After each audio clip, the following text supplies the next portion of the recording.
So Joker Folie Deuce, I'm still trying to figure out whether this is a good film with a shit ending or just a waste of my time. I'm still not sure, and I watched it yesterday. And I don't know if that's a good sign or not, but I don't think it is if you're deciding whether or not it's good or not. But I can tell you now that it is 10 times better than Eternals, in which I think is one of the shittest films ever made. Oh my god, that is shit. But yeah, I think this movie is in that category where I'm not sure, because there's so much of the film which is quite exciting and good, but the payoff just doesn't land. So it makes you think, is this whole film just a waste of my time? Am I sitting here watching this film as a waste of my time because that ending just didn't live up to what it should have done? And I think that's the problem with this film. Not necessarily, is it a musical? It sort of is, but it isn't. With the Joker side of stuff, I actually enjoyed that side of stuff until the last 20 minutes.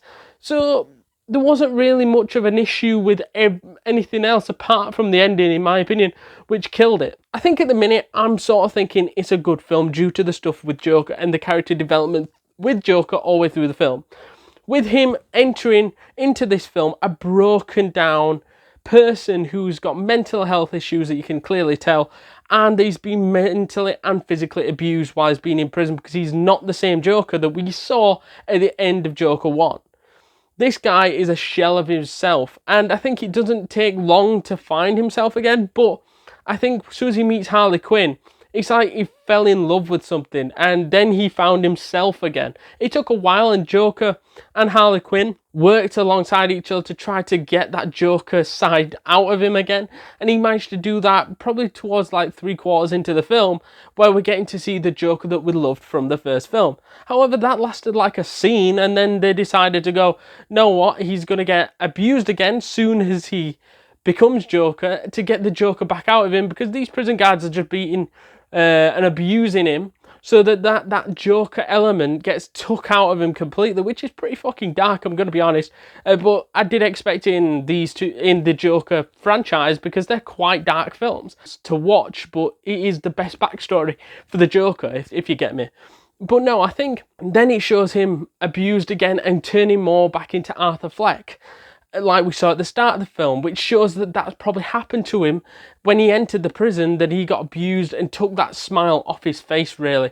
And then that's where we see the Harley Quinn stuff fall apart then as well, this love interest that he had, because now Harley Quinn's basically seen the real Joker, and he's like, this is just Arthur Fleck, and yeah, he's a broken down person. And when he appears in the courthouse and basically confesses to everything, she's like, fuck this guy off, I'm out of here. He manages then to escape, in which isn't bad at all. And then you think he's going to do something. He's going to meet up with Harley Quinn, apologise, whatever, sing a song number, and then get the fuck out of there, film ends. But no, that's not what happens. It completely goes sideways, and it's like Harley Quinn then fucks him off again. He gets arrested, and then he gets fucking stabbed when he goes back to prison. I'm like, this is a fucking bonkers film.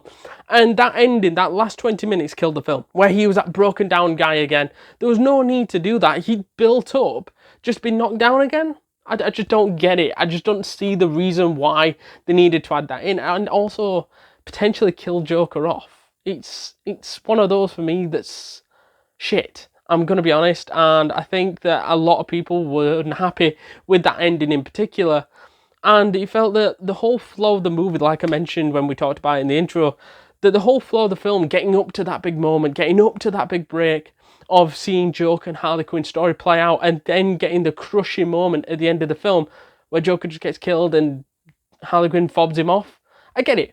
Joker and Harley Quinn's relationship is fucking bonkers anyways, and it's a very complicated relationship between the pair in everything that you've seen. Like the Suicide Squad in the DCU, they're very complicated in that. And every other thing, the comic books, from what you hear about it, it's a very awkward, complicated relationship between Joker and Harley Quinn. But I think this made it even more awkward by basically having Harley Quinn just fob him off. Yeah, I don't really get it. I don't think this was the actor's fault neither. I just want to clarify that. I don't think Joaquin Phoenix had any problems in this film. I think he was fantastic, and so was Lady Gaga. She played a very different version of Harley Quinn. However, I don't think the actual movie was brilliant, because I think that the end goal just weren't great at all. killing Joker off and splitting the two up when they'd just gotten together, and they could have been like a powerhouse, like to go on to another film. I think it was very poor, and I think the idea to focus heavily on the musical elements of things probably weren't brilliant either. But like I said earlier, I don't think this really comes across as a musical. It just comes across as a bit of a, there's musical components in the film of them two breaking out into a song and dance number, but it's more in their heads. It doesn't really come across as a musical in that aspect of things, like it's been put down. But yeah, that's my overall thoughts. Let us know down in the comments down below what your thoughts are of that particular ending, because I thought that was fucking wild. Before we jump back into this video, guys, please do us a massive favour and smash that subscribe button, because you do not want to miss a thing this week, next week, and the week after, because we've got tons and tons of content planned for you guys, and you can do us a massive favour by smashing that subscribe button, joining the community, getting updates to all the latest videos, from the YouTube shorts to the actual videos. It is well worth it, completely free, and you will not regret it. So to summarise this movie then, for me, 6.7 out of 10 on an average film.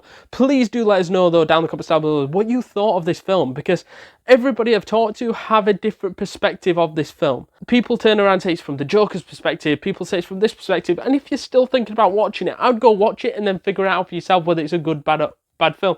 I don't think it's one of the worst films I've ever seen, but it is definitely one of those that leaves you kind of disappointed by the end of the film. But I'd watch it for yourself and see what you think, the perspective of it. People might not say it's that bad. I don't think the public perception is as bad as people say it is, put it that way. But do let us know what your thoughts are of this film down in those comments down below. And if you haven't yet checked out our Deadpool Wolverine movie review, check that out right now.